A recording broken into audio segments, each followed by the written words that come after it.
And what's up? Welcome in. Gamecock Central, Wes Mitchell here. Chris Clark. The Gamecocks get their man at quarterback.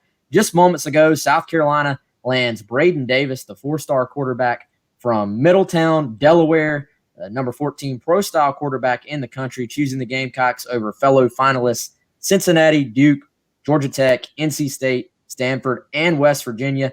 Those were the final seven, obviously including South Carolina, but a number of other early offers of schools that were involved there as well. Chris, as I said, the Gamecocks get their guy. Braden Davis has sort of emerged in the last, I don't know, 3 weeks, a month or so as being their primary target at this position. And on Friday night, they get their dude, and got to be a lot of celebrating as the Gamecock staff is leaving the ops building for the weekend today.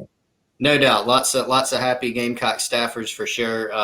A lot of time, invested in Braden Davis, as you said. Once he sort of ascended to that top quarterback target, Gamecocks did a really nice job with him. Obviously, Delaware connection, sort of continuing. Marshawn Lloyd, Debo Williams, no Braden Davis.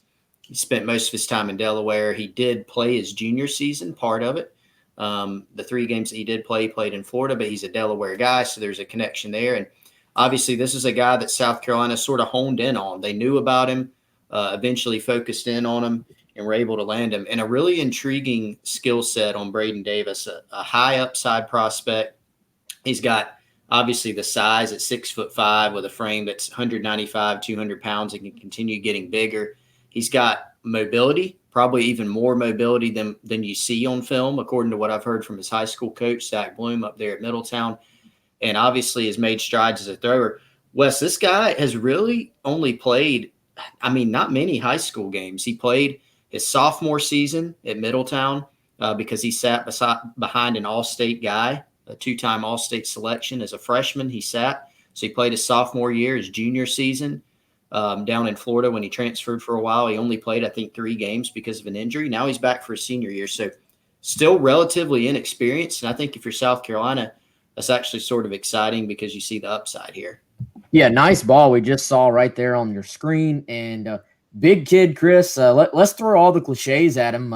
Tall kid, high upside, 6'5", 195 pounds. But I think you like the intangibles as well. Both you and I have interacted with the kid.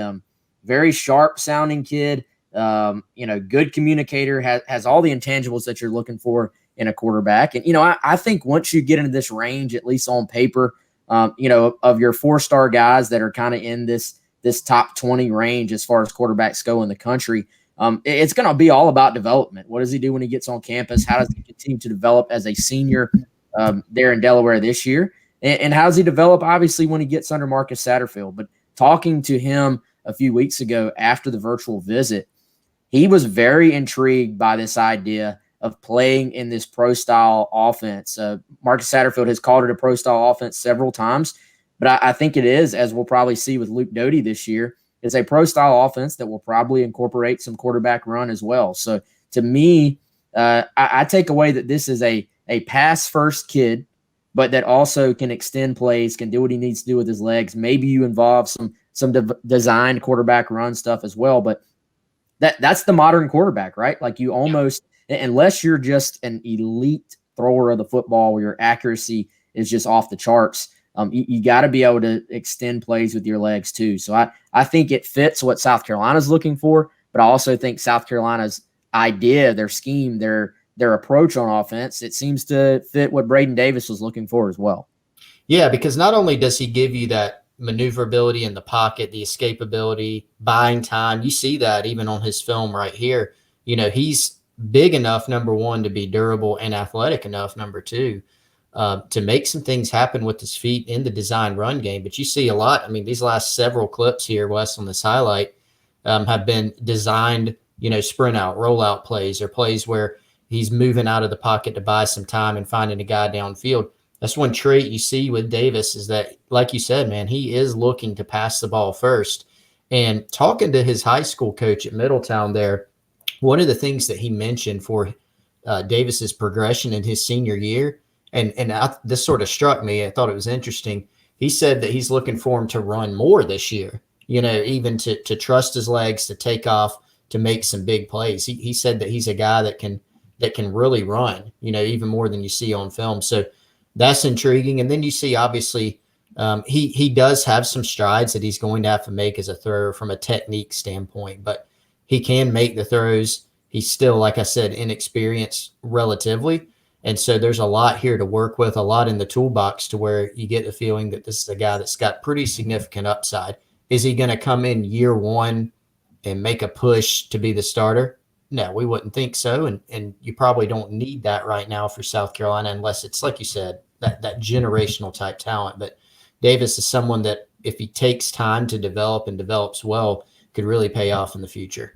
And I like the fact, Chris, that he can make some of these off-platform throws that it's become another cliche, but it's what teams are looking for right now is can you deliver the ball almost like a shortstop does in baseball, where you're getting chased, you're rolling out, you're in traffic. Can you find a window to get the football in the hands of your wide receiver or tight end or running back underneath? And I think you see some of that right here on the film. This is actually some of his sophomore film we're watching right now. And Chris, I know you talked to his head coach, Zach Bloom. We've actually got some more video of him. This is him at the Elite 11, so throwing the ball around a little bit, some sort of closer angle views. But talking to Zach Bloom, very, very high on his quarterback. And as you said, and as we've said, very high on the upside this kid displays. As far as arm talent goes, he can spin it as well as anybody we've ever had.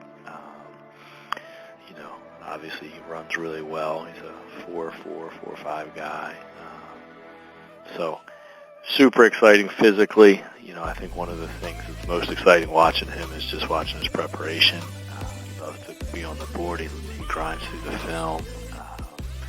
And he really prepares himself across the board, whether his approach to his diet or his workout regimen or that mental side to it.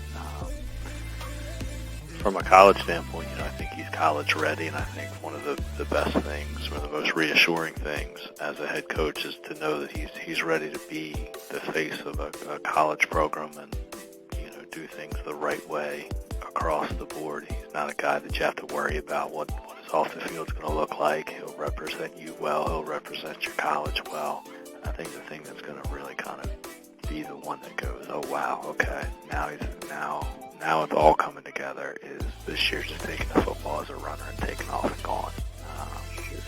We're not going to see too many people in the state of Delaware. I don't think they can tackle him like that. Coach Bloom talking about him being a guy who could maybe be the face of a program once he gets there. Chris, we don't even have to go that far yet. I think for South Carolina, let's talk big picture, face of your class, right? I mean, we've talked about looking, if you're Carolina, looking for an opportunity, looking for a way to build some momentum. We thought it might come this summer, but I think, you're going to go out, you're going to land in Antonio Williams, the receiver at Dutch Fork. You're going to go down to Florida and get a C.J. Smith.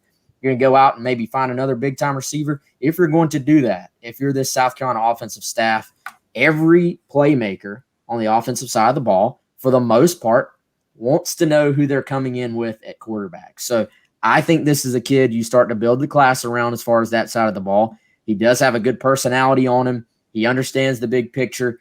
I think you're going to start handing him out some phone numbers or some Twitter follows and say, hey, man, here's your future teammates. If, in a perfect world, here's who we want to be suiting up in the garnet and black with you. I think it's big for the Gamecocks to now turn him loose and say, go help us land some of these kids this summer. Yeah, and good timing because of recruiting reopening, like you said. They have a little bit of a buffer going in from, the month of May to June 1 when all these things are going to open up. You can get Davis on campus, have him establish a rapport with some of these guys. And I think one big thing is no other school can go in now and say, well, South Carolina doesn't have a quarterback committed or they're not in good shape there. You can point to Davis as a guy who, has some ability and obviously has size and has 4 stars by his name and all those types of things that recruits, it can make an impact on them. And so that'll be helpful. Obviously, with recruiting reopening, South Carolina's got a very impressive group of visitors already for a couple weekends there. And it's going to include, like you said, some receivers, O-linemen, some tight end and Oscar Delp, and running backs too. So everybody on the offensive side of the ball, can sort of take note of this. Number 14 pro-style quarterback in the country, according to Rivals. That, Chris, actually makes him the best available among the pro-style quarterbacks that was still available at time of commitment here on Friday night. And if you throw in the dual threat guys as well, the fourth best available quarterback right now. Again, 4-star guy, a little bit outside of the Rivals 250 right now, but an opportunity, obviously, to potentially move into that later on. And now, Chris, you want to talk about big picture quarterback recruiting. You go back, okay, 4-star guy this year, right? On Rivals.com, Colton Gauthier, 4-star guy last year. The year before that, Luke Doty, 4-star.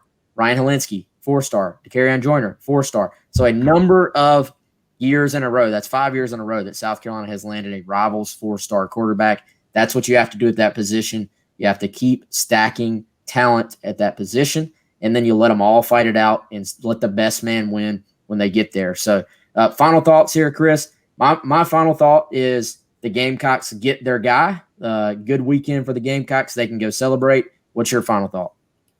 Yeah, final thought is, I mean, look, 2022 class, you wanted to add a quarterback. Ideally, Wes, most scenarios you're looking at signing a quarterback every year. So unless you're signing, look, if you've got a generational 5-star guy you can go get this early, that would be great. That's not happening yet. One day, will it? Maybe. But this is a guy that you can look at, and you look at his upside, his potential. You think this is a guy that's good enough to continue developing and be a really good player. Obviously, we don't know. It's not a surefire thing, and that's how it normally is at the quarterback position, even with some guys that are really highly ranked, really talented.